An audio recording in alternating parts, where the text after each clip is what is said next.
Et si nous avions le choix sur bien plus de choses que nous le pensons? Et si certains événements importants étaient écrits, mais d'autres sont le fruit de nos choix pendant notre incarnation?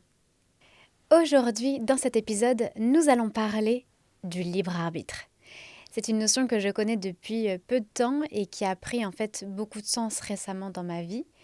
Et je trouvais ça important d'aborder ce sujet dans le podcast, puisque je ne l'ai jamais fait et j'en ai déjà parlé de libre arbitre dans certains épisodes. Donc en fait, aujourd'hui, on va explorer vraiment ce que c'est.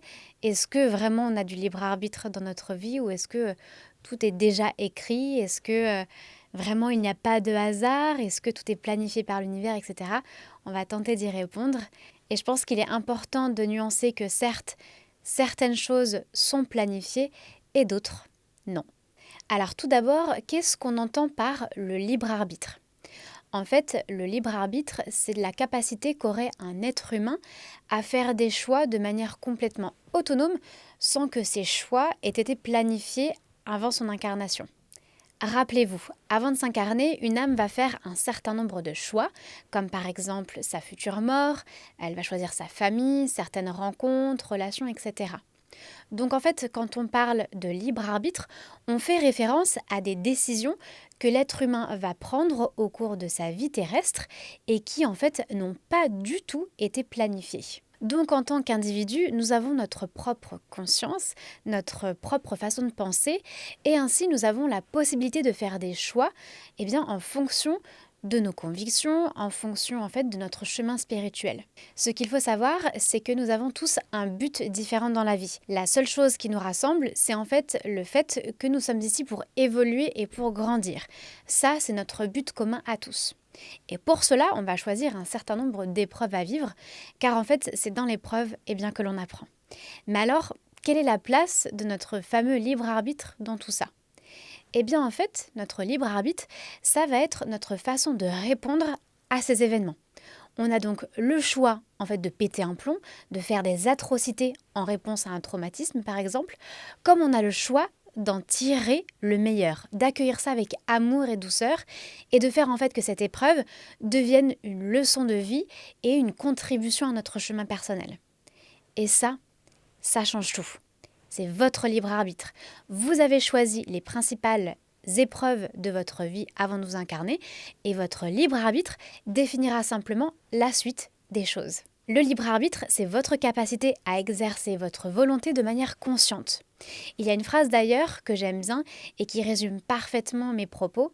C'est le libre arbitre ne consiste pas à éviter les épreuves, mais à choisir avec sagesse comment y répondre. La messe est dite.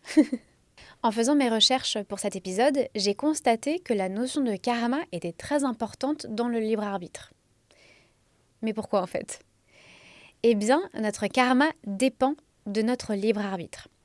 Pour rappel, en fait, le karma signifie que toute action a une conséquence. Donc votre karma, il peut être positif comme négatif.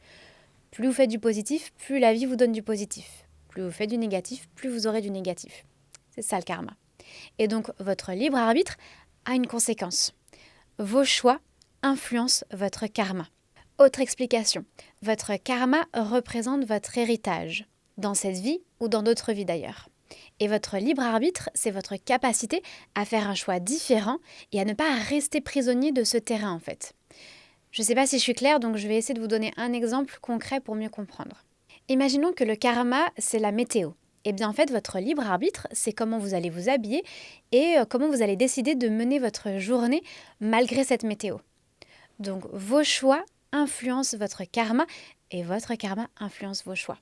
Ce sont deux amis qui bossent ensemble en fait. C'est comme ça qu'il faut voir, je pense, les choses et comme ça qu'il faut le retenir. Alors c'est pas facile tout ça, je vous l'accorde, parce que ça vient aussi du fait qu'on doit accepter les conséquences de nos choix. Et en fait, l'acceptation, c'est la clé de la paix intérieure. J'aimerais utiliser un exemple de ma propre expérience pour illustrer mes propos. En fait, mon âme a choisi de vivre une relation avec un pervers narcissique. Alors, peut-être que c'était karmique, ça je ne sais pas. Mais en tout cas, elle a décidé de vivre une relation avec un homme pervers narcissique. Aujourd'hui, je ne cherche pas à savoir pourquoi nécessairement, mais en tout cas, je sais que c'était ma toute première relation amoureuse, j'avais 16 ans et je pense que mon âme a voulu vivre ça. Et en fait, c'est une relation qui m'a marquée, c'est pour ça que je suis convaincue que c'était un choix de mon âme. Donc, mon destin, c'est cette relation, et mon libre arbitre, c'est d'avoir choisi de rester 3 ans avec cet homme toxique. Aujourd'hui, ce qui compte, c'est que j'ai compris et j'ai appris. Et ça, c'est le plus important. J'ai grandi. C'est ça le but. Donc, accepter et comprendre que cette expérience, je devais la vivre, en fait, ça change tout. En fait, le libre arbitre invite à prendre sa part de responsabilité.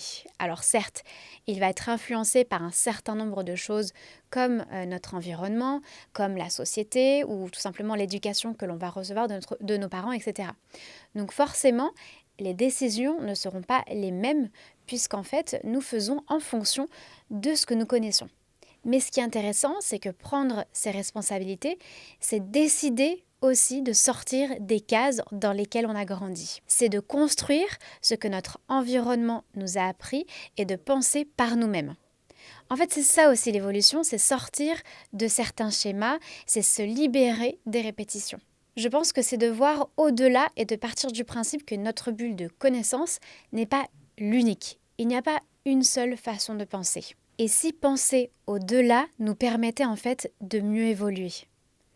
C'est là où réside toute la magie du libre arbitre. Bon alors, et qu'en est-il de notre destin en fait dans tout ça? Alors une chose est sûre, c'est que on ne peut pas y échapper.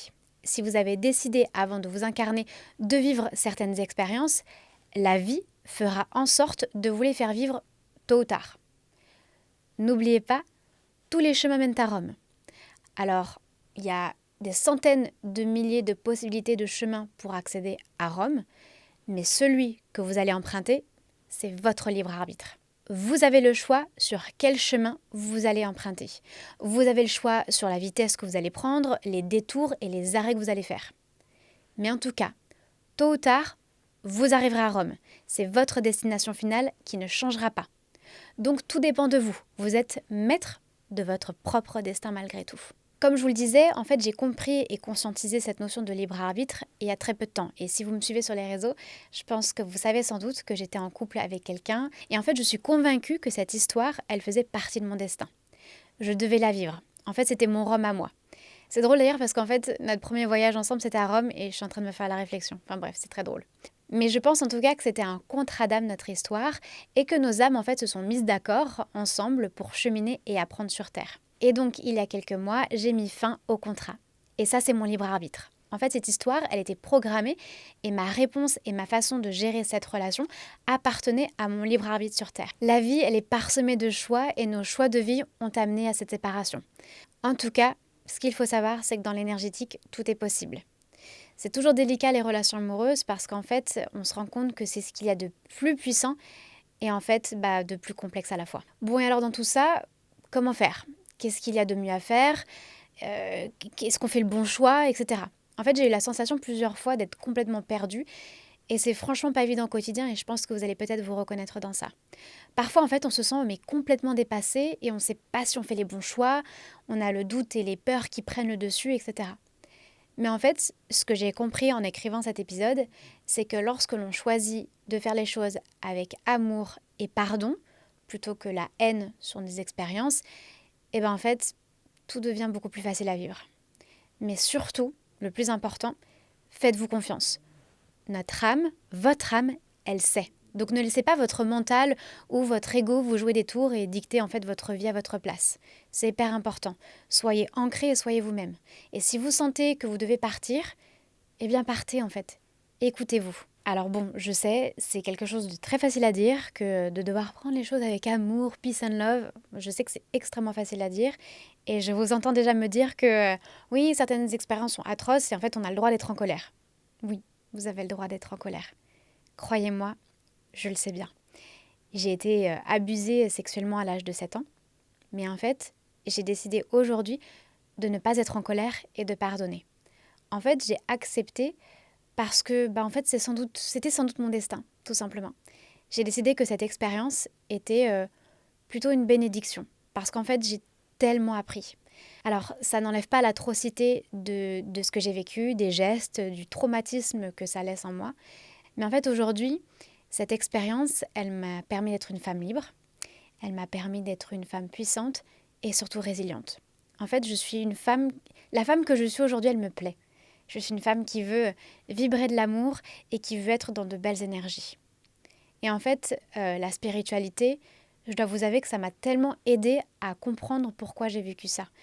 Aujourd'hui, j'ai vraiment pardonné et je suis en paix.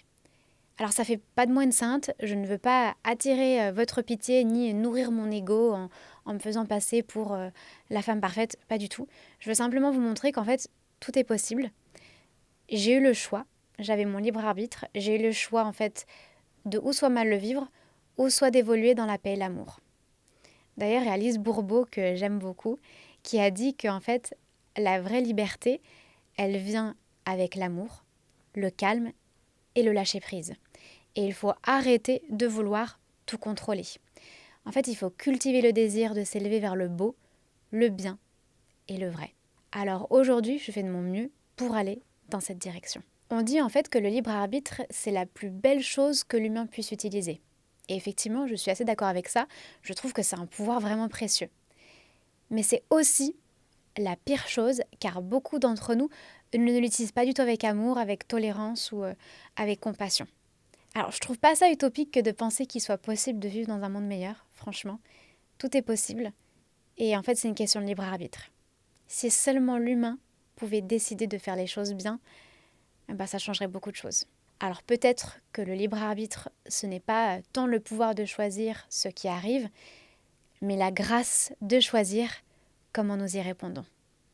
C'est la fin de cet épisode, j'espère qu'il vous a plu et qu'il vous permettra en fait de prendre en main et bien écouter votre destin, parce qu'il vous appartient et que vous pouvez tout changer.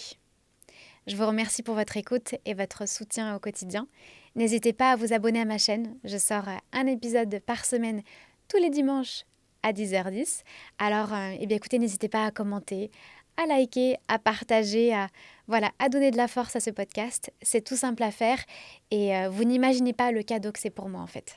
En attendant, vous pouvez aussi me suivre sur Instagram et sur TikTok. J'adore échanger avec vous, alors n'hésitez pas à me faire un petit message. Je tiens aussi à remercier chaleureusement Fruit Salade qui me permet de pouvoir avoir ce studio magnifique et de vous offrir cette expérience visuelle et auditive. Et comme chaque fin d'épisode, j'ai choisi une citation qui me parle et qui est en lien avec l'épisode. Que vos choix reflètent vos espoirs et non vos peurs. Et cette citation est de Nelson Mandela. Bonne semaine à tous. Bisous d'amour.